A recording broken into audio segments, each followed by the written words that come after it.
안녕하세요. 이번 시간에는 두 동경의 위치 관계에 대해서 알아보도록 하겠습니다. 자, 두 동경이 나타내는 각의 크기를 각각 알파, 베타라고 얘기했을 때 정수 n에 대해서 두 동경의 위치에 따른 그래프의 관계식에 대해서 좀 살펴보도록 할게요.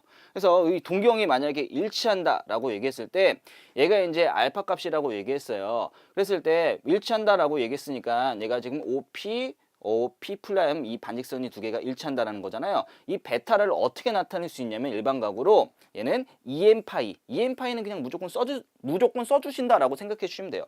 EM파이하고 또 이제 알파만큼 똑같이 가야 지금 얘랑 똑같아지는 거니까 베타는 EM파이 플러스 알파다. 라고 쓸 수가 있겠죠. 그때 얘를 관계식으로 나타낸다라고 한다면 베타에서 알파를 빼면 여기서 알파를 뺀 거니까 얘가 EM파이가 되겠죠. 그래서 이제 각의 크기에 대한 관계식이 EM파이가 나왔다라는 거는 이 두 동경이 일치한다라고 생각해 주시면 됩니다. 자, 다음으로 X축 대칭인데요. 이 동경의 X축에 대해서 대칭한다라는 얘기는 요 각하고 요 각이 같다라는 얘기인 거잖아요. 그래서 이 베타라는 걸 어떻게 표시할 수 있냐면요. EM파이에서 알파만큼 뒤로 간 거죠. 알파만큼 뺀 거죠. 알파만큼 뺀 걸로 표시할 수가 있습니다. 그래서 얘가 이 두 동경이 X축의 대칭이다라는 걸 관계식으로 나타나면 두 알파하고 베타를 더해본다라고 한다면은 얘하고 알파를 더하니까 얘는 EN 파이가 됨을 알 수 있습니다. 두 개의 합이 AN 파이가 된다면 얘가 두 동경이 X축에 대해서 대칭이구나 라는 걸 알 수가 있죠. 자, 다음으로 Y축 대칭이다 라고 얘기하는 거는 이 각하고 이 각이 같다라는 걸 알 수가 있습니다. 그래서 이제 베타라고 얘기하는 거는 얘는 EN 파이하고 파이만큼 간 다음에 마이너스 알파만큼 얘가 빼준 거죠. 뒤로 간 거죠. 그래서 여기서 알파 플러스 베타라고 얘기하는 거는 얘는 EN 파이 플러스 파이로 나타낸다라고 한다면 이 두 동경이 Y축에 대해서 대칭인 위치에 있다라고 얘기할 수 있습니다. 자, 네 번째로 얘가 원점 대칭인 관계로 본다면 요 값하고 요 값이 같을 수밖에 없는 거잖아요. 그랬을 때 이 베타라는 각의 표현은 EM파이 플러스 파이 플러스 알파가 되니까 얘가 파이 플러스 알파가 되는 거니까 얘는 베타에서 알파를 빼준 게 얘는 EN 파이 플러스 파이가 됨을 알 수가 있습니다. 그래서 베타에서 알파를 뺐을 때 관계식이 EN 파이 플러스 파이가 나왔다라는 거는 두 동경이 원점 대칭의 관계가 있구나 라고 생각해 주시면 됩니다. 다음으로 직선 Y는 X 대칭인 거는 Y는 X 대칭이라는 얘기가 여기가 동그라미면 여기가 동그라미 이 두 개가 지금 같다라는 얘기인 거잖아요. 얘가 Y는 X 대칭이니까. 자, 그랬을 때 이 베타의 각의 표현은 EN파이 마찬가지 EN파이 플러스 2분의 파이만큼 갔다가 또 알파만큼 뒤로 간 거죠. 2분의 파이만큼 갔다가 알파만큼 뒤로 간 거죠. 그래서 알파하고 베타를 더했을 때 얘는 2n 파이 플러스 2분의 파이임을 알 수가 있습니다. 2n 파이 플러스 2분의 파이.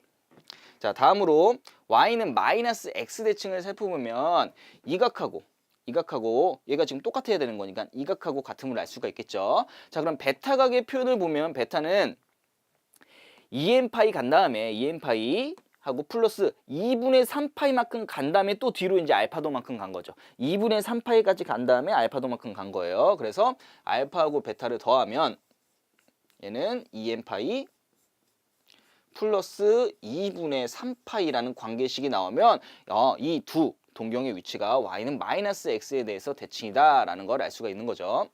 자, 이걸 가지고 이제 문제를 한번 볼게요. 각 세타를 나타내는 동경과 각 8세타를 나타내는 동경이 일치한다라고 얘기했어요. 그때 모든 세타의 값의 합을 물어봤을 때 일치한다라고 얘기했으니까 8세타에서 7세타를 뺐을 때 그 값이 어떻게 표현돼야 돼요? 얘가 EN파이 이런 식으로 표현이 돼야 될 거잖아요. 그래서 이 세타라고 얘기하는 거는 얘는 7분의 2n파이다 라고 표현할 수가 있겠죠.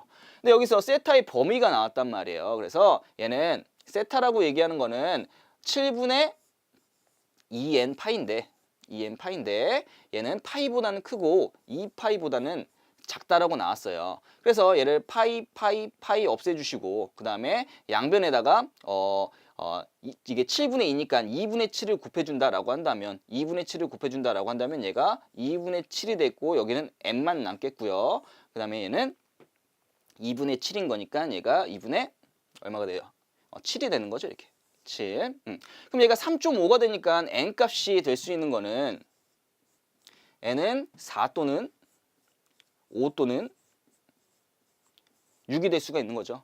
그러면 이 세타가 7분의 2n 파이라고 얘기했으니까 이 세타가 될 수 있는 거는 얘는 7분의 8파이 또는 7분의 10파이 또는 7분의 14파이 7분의 12파이죠. 12파이 이렇게 7분의 12파이 라고 쓸 수가 있겠죠. 자, 모든 세타의 값에 합을 물어봤으니까 얘네 다 더하면 얘가 18이고 얘가 30이니까 따라서 얘는 7분의 30파이가 됨을 알 수가 있습니다. 자, 다음 문제 보면 얘는 각 2세타를 나타내는 동경과 각 5세타를 나타내는 동경이 X축에 대해서 대칭이다 라고 얘기했어요. 그럼 X축에 대해서 대칭이다 라는 얘기는 결국 2세타랑 5세타랑 합했을 때 얘가 7세타, 7세타인데 얘가 2n파이가 된다라는 얘기인 거잖아요. 그래서 요 세타라고 얘기하는 거는 얘는 7분의 2n파이다 라고 이렇게 쓸 수가 있겠고요.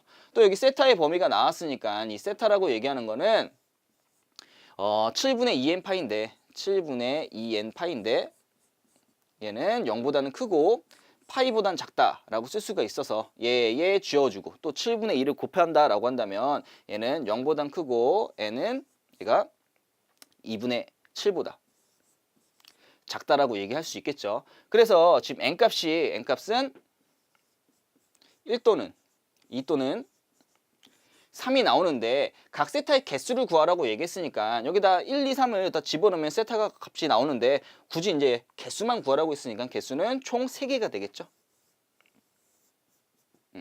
문제에서 이제 개수만 구하라고 얘기했으니까요. 만약에 세타 값을 구한다고 한다면 여기다 1 집어넣고 2 집어넣고 3 집어넣으면 각각에 대한 세타 값이 나올 수가 있겠죠. 자, 그럼 여기까지 두 동경의 위치 관계에 대해서 알아보았습니다.